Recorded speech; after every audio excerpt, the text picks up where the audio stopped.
Cuando hablamos de bosques malditos, el mundo tiene a su propio rey del terror. Japón cuenta con el trágico y asfixiante mar de árboles de Aokigahara. Y Alemania esconde los oscuros secretos y cuentos retorcidos de la Selva Negra. Pero hay una diferencia fundamental, abismal y aterradora, que separa esos lugares de nuestro destino de hoy. Aokigahara es un lugar al que la gente va por voluntad propia, buscando poner fin a su existencia. En cambio, el lugar del que hablaremos hoy no necesita que quieras desaparecer. Es el bosque mismo el que te elige. Es un depredador activo.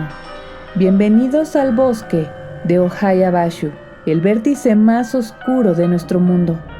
Soy Jocelyn y esto es Historias que te darán el patatús. Geográficamente se encuentra ubicada a escasos kilómetros al oeste de la histórica ciudad de Cluj-Napoca, justo en el corazón de Transilvania, Rumania. Y no estamos hablando de un pequeño parque a las afueras. Este monstruo vegetal abarca aproximadamente 295 hectáreas.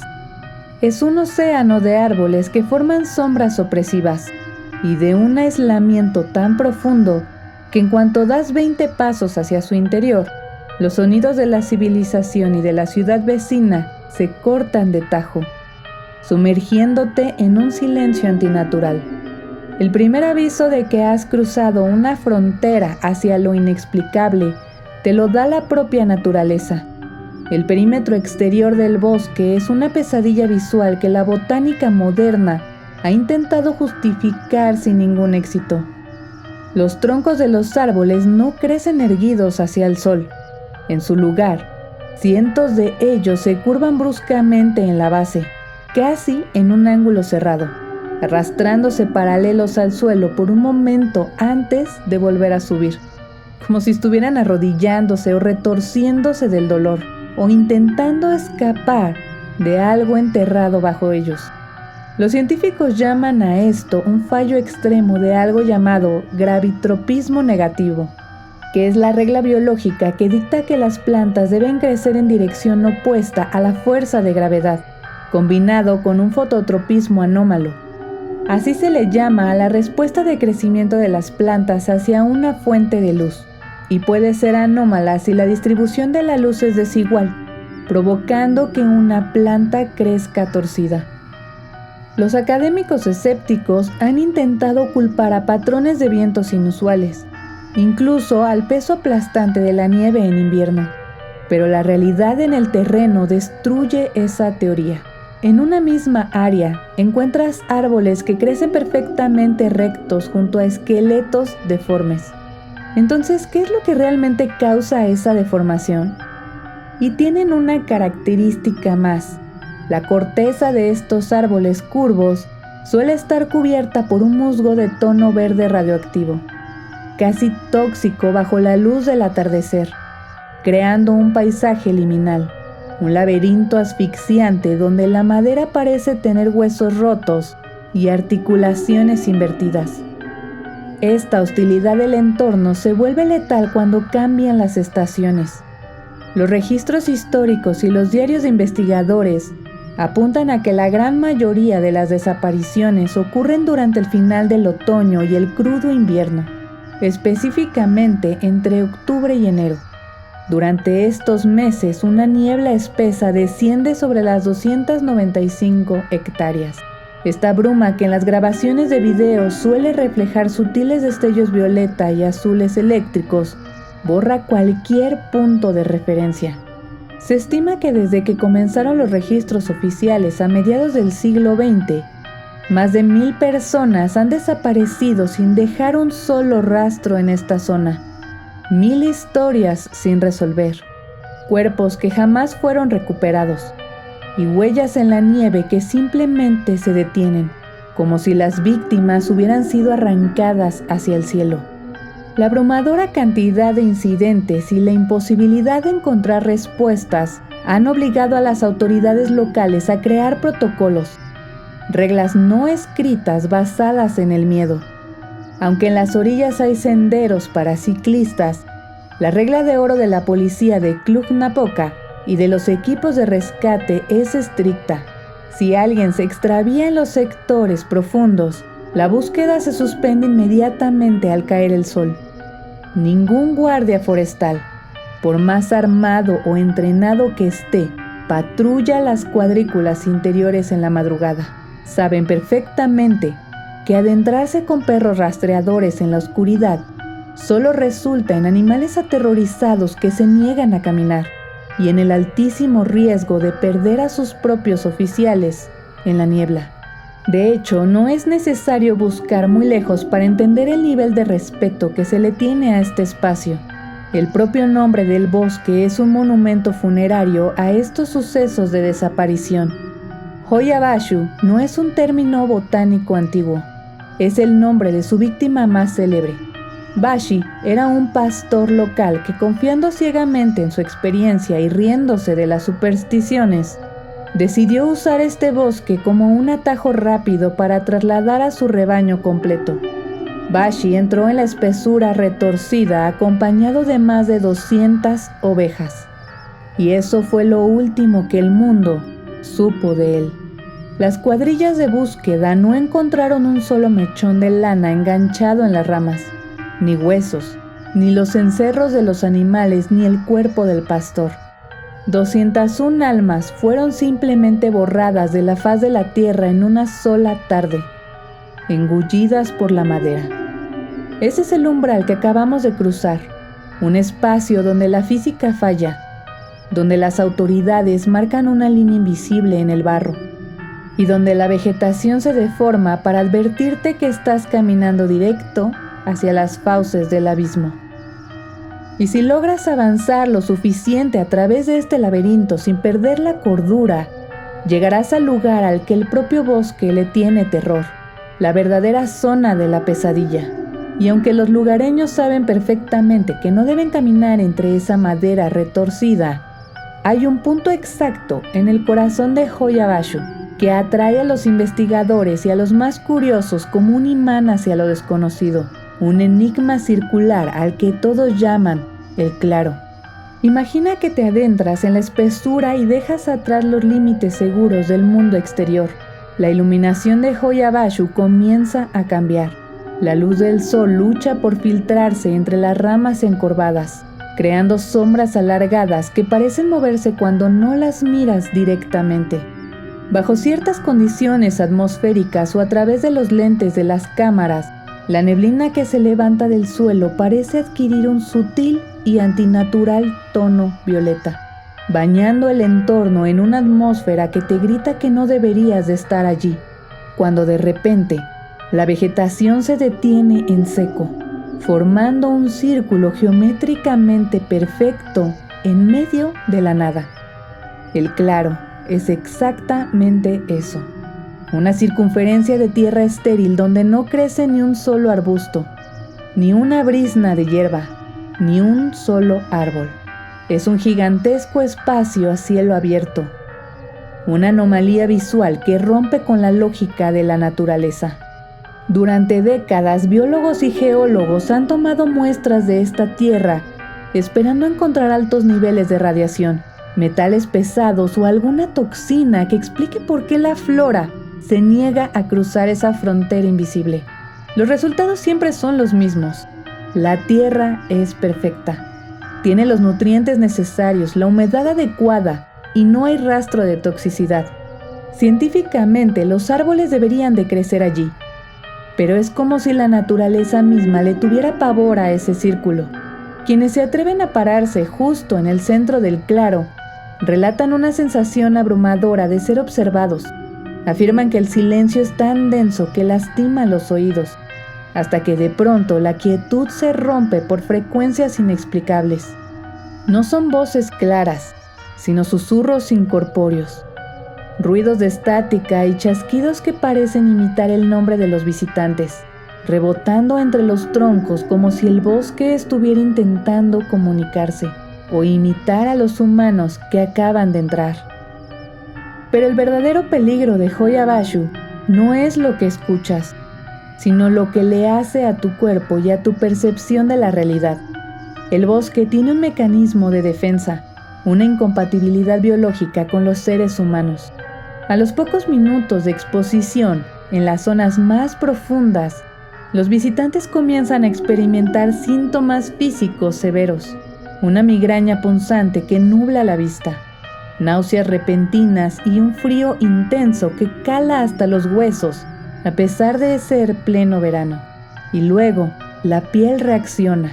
Decenas de exploradores han salido del bosque con erupciones inexplicables y marcas rojizas en la espalda y los brazos, rasguños perfectos y quemaduras por fricción que aparecen debajo de la ropa intacta, como si las entidades invisibles los hubieran sujetado con fuerza mientras caminaban.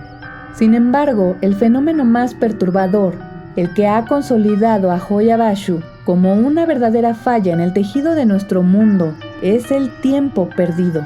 Cuando entras a este bosque, las brújulas enloquecen girando sobre su propio eje, y las baterías de los equipos electrónicos se drenan del 100 al 0% en segundos.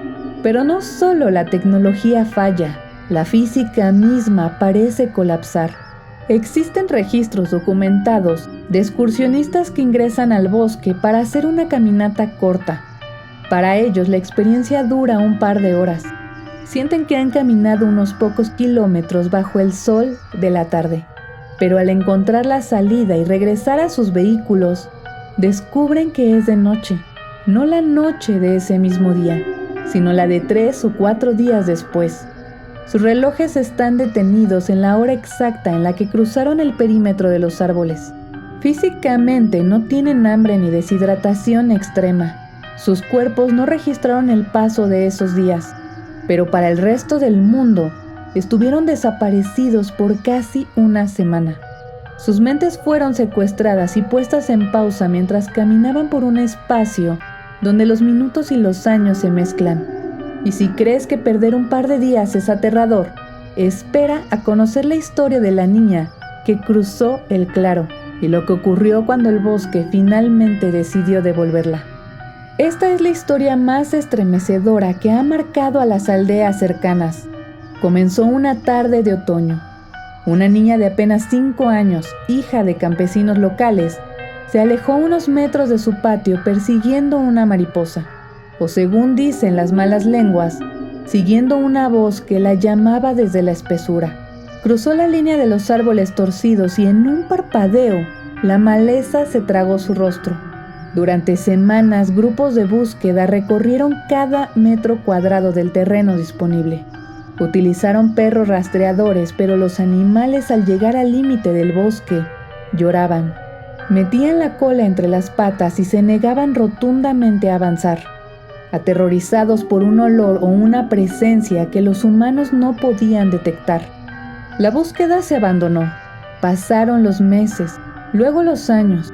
La familia guardó luto, aceptando la inevitable y trágica pérdida que todos sufren cuando el bosque reclama su tributo. Y entonces, exactamente 5 años después del día de su desaparición, ocurrió lo impensable.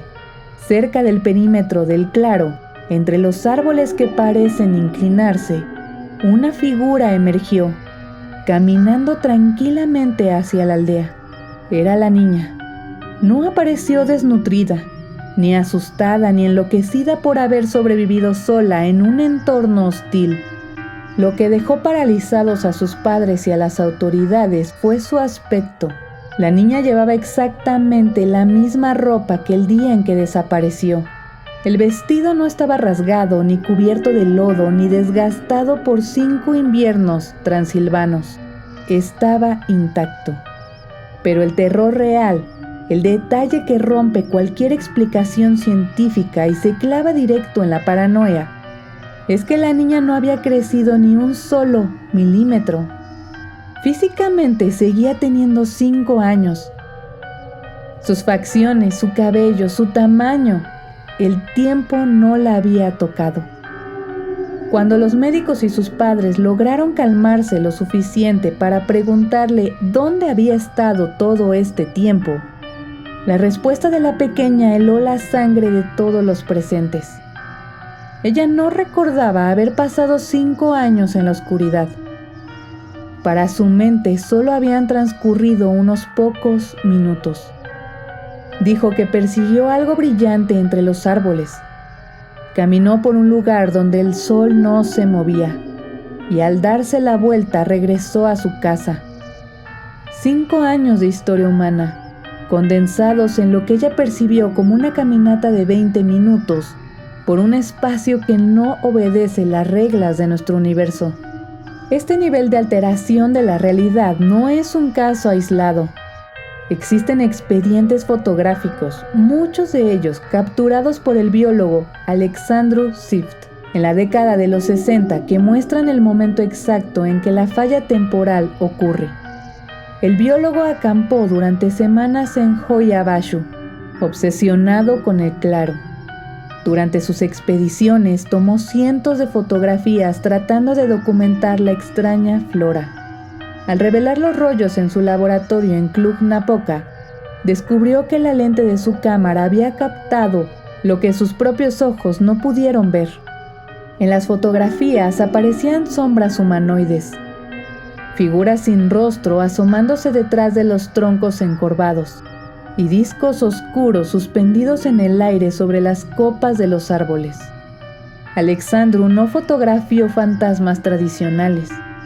Documentó las anomalías electromagnéticas y las siluetas de entidades que coexisten en ese mismo espacio, pero en una frecuencia que nuestros sentidos biológicos bloquean.